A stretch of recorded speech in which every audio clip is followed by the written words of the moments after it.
अगर मैं आपसे कहूं कि आईपीएल 2026 के अंदर अगर आपको सीएसके की ये प्लेइंग 11 दिखाई दे तो चौंकिएगा ना भाई साहब।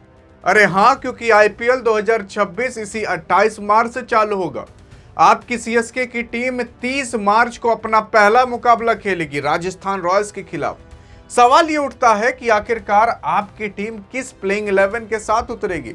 सवाल ये उठता है कि क्या महेंद्र सिंह धोनी रहेंगे कि नहीं रहेंगे।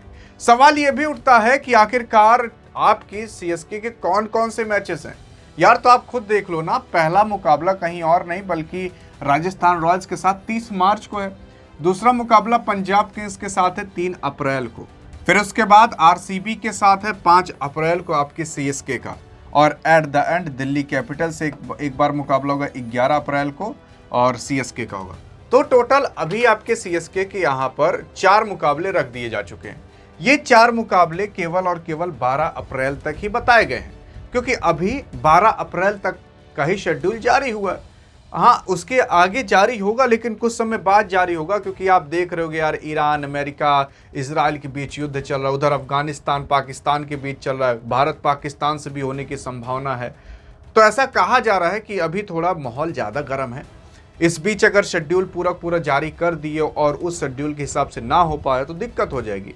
भारत के अंदर चाहे पुडुचेरी ले लो, चाहे तमिलनाडु ले लो, चाहे आसाम ले लो, चाहे वेस्ट बंगाल ले लो, यहाँ सब भी इलेक्शन होने वाले हैं। और इसी वजह से कहा जा रहा है कि भाई साहब थोड़ी दिक्कत हो सकती है, इलेक्शन की वजह से फिर सिक्योरिटी नहीं मिल पाती। चेन्नई के अंदर इलेक्शन होंगे तो पूरी सिक्योरिटी इलेक्शन में लगी रहेगी, स्टेडियम में नहीं आ पाएगी। तो ये सारी दिक्कतें हो सकती हैं। इस वजह से आपकी बीसीसीआई ने भी 12 अप्रैल तक ही जारी किया है। कुछ लोग सोच रहे हैं कि इस प्लेइंग 11 के साथ सीएसके उतरेगी। अरे सुनिए तो सही, किसके साथ उतरेगी।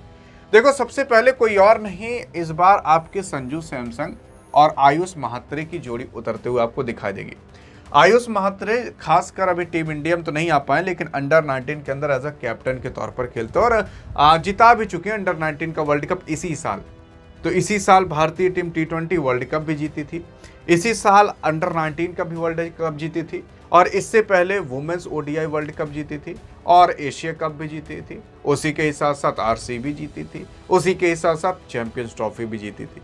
तो इतने सारी उपलब्धियां एक क्रिकेट फैंस होने के नाते आप और हम सबको उपलब्धि हासिल हुई थी। यहाँ पर अगर आप देखोगे तो आयुष महात्रे और संजू सैमसन की जोड़ी उतरेगी। लोग कह रहे थे क्या पता ऋतुराज गायकवाड़ उतरे, संजू सैमसन तीसरे पर। नहीं यार, जो बंदा T20 वर्ल्ड कप के अंदर एज अ ओपनर के तौर पर इतना भयानक दिखा सकता है अपना रूप, तो आप क्यों नहीं उसे उतारोगे अपनी टीम के अंदर एज अ ओपनर के तौर पर। और पता लगा वही रूप यहाँ धारण कर लिए, तब तो भैया 70-80 रन पहले स्कोर बोर्ड पर चढ़ा दो 30-40 गेंद के अंदर, ये हाल हो जाता है। फिर उसके बाद अगर आप देखोगे तो Rituraj Gaikwad as a captain के तौर पर अभी कहे जा रहे हैं। अब ये कैप्टन कंटिन्यू किए जाते हैं कि नहीं, क्या पता संजू सैमसन को बना दिया जाए कैप्टन। अभी इन सब पर चर्चा चल रही है। लेकिन हाँ, फिर उसके बाद साउथ अफ्रीका के खिलाड़ी डेवॉल्ट ब्रेविस आ जाते हैं जो सीएसके के अंदर हैं। तो ये 4 नंबर तक तो जान जी एकदम ढांसू बैटिंग है भाई साहब। ये 4 नंबर काल हो जाएंगे लोगों को गिराने के लिए। आप ऋतुराज गायकवाड़ को अगर कम समझ रहे हो तो अभी हाल फिलहाल टीम इंडिया ओडीआई के मुकाबले खेली तीसरी T20 वर्ल्ड कप से पहले शतक ठोका था भाई साहब ने, तो और क्या लोगे। तो यहाँ पर भी अगर आप देखोगे तो अच्छा खासा परफॉर्मेंस दिखा सकते हैं। फिर इधर कार्तिक शर्मा आ जाते हैं। अब कार्तिक शर्मा देखो, इनके बारे में किसी को बहुत ज़्यादा कुछ पता नहीं है। कार्तिक शर्मा एक मोहरे टाइप के साबित हो सकते हैं। मोहरा का मतलब क्या है कि अगर चल गया तो भाई साहब निकाल देगा मैच, और नहीं चला तो क्या ही करोगे। तो मतलब यहाँ 50-50 है, क्या कुछ कर पाएंगे कि ना कर पाए, ये देखने की बात है। फिर शिवम दुबे आ जाते हैं आपके। अब शिवम दुबे के भाई साहब क्या कहना, ये बंदा अपने ऊपर इतनी मेहनत किया भाई साहब बैटिंग और फील्डिंग के अंदर कि क्या बताएं। पूरा T20 वर्ल्ड कप इस बंदे ने निकाल दिया। अरे यार, जिस बंदे को 6वें-7वें नंबर पर खिलाया जाता था उसको कभी कभी तीसरे चौथे पर भेजा गया। इस लेवल का इस बंदे ने खेला है। तिलक वर्मा सामने खड़ा था, रन नहीं भागा कि आप मत भागिए, हम छक्का चौका मार रहे हैं ना, आप चिंता ना करिए, भागी होगी ना ज़्यादा। ये इस तरीके का बंदे ने खेला था। अरे यार, कई मुकाबले तो अपने दम पर निकाले थे।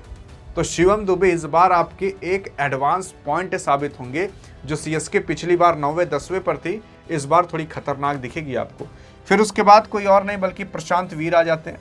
प्रशांत वीर भी आपके एज अ मोहरे के तौर पर साबित हो सकते हैं। आप देख लीजिएगा, चाहे ये बंदा कार्तिक शर्मा चाहे प्रशांत वीर, इन 2 में से कोई ना कोई निकलता हुआ जरूर दिखाई देगा। फिर उसके बाद थाला फॉर ए रीजन तो आएंगे ही, लेकिन अगर आप सोच रहे हो कि 7 नंबर की ही जर्सी रहेगी तो भूल जाइए, इस बार 8 नंबर की जर्सी पहनकर आएंगे, क्योंकि इन्होंने अपने जर्सी नंबर चेंज करा लिया। अब महेंद्र सिंह धोनी के बारे में कुछ ज़्यादा कह भी नहीं सकते, कहोगे तो बवाल ही हो जाएगा। तो यहाँ पर अब बॉलर्स की देखते हैं। देखो बॉलर्स इसमें बहुत खतरनाक है। इस बार नाथन एलिस रहेंगे, ऑस्ट्रेलियन प्लेयर हैं, आप जानते ही होंगे, हमेशा अच्छा परफॉर्मेंस लगभग दिखाई देते हैं। नूर अहमद जो कि पिछली बार हाईएस्ट विकेट टेकर भी बने थे, और उसके बाद आपके मैट हेनरी और at the end Khaleel Ahmed as impact player के तौर पर। तो अगर 3 बॉलर देखोगे तो भाई साहब इसमें आप कोई कमी नहीं निकाल पाओगे, चाहे स्पिन गेंदबाज देख लो चाहे फास्टर देख लो। फिर उसके बाद अगर आप देखोगे मतलब नाम भी बड़े हैं, काम भी बड़े हैं। इधर बैटिंग में ये 2 प्लेयर को छोड़ दो तो सबके ही बारे में आप कुछ ना कुछ जानते होगे और सब कुछ ना कुछ कर ही लेंगे। तो इस वजह से कहा जा रहा है कि भाई साहब इस बार की सीएसके वो सीएसके नहीं जो पिछली साल थी। उस समय तो शिवम दुबे भी नहीं चल रहे थे। अब कोई कह दे कि शिवम दुबे ना चले, भाई साहब उसका फैन कचर के लिए निकाल लेगा दूसरे वाले की। क्या लगता है आपको कि इस बार सीएसके की टीम को कोई हरा पाएगा कि नहीं? देखते हैं सीएसके के फैंस क्या कहते हैं। अधिक जानकारी चाहे तो इस वीडियो में मिलते हैं, तब तक लिए जय हिंद जय भारत।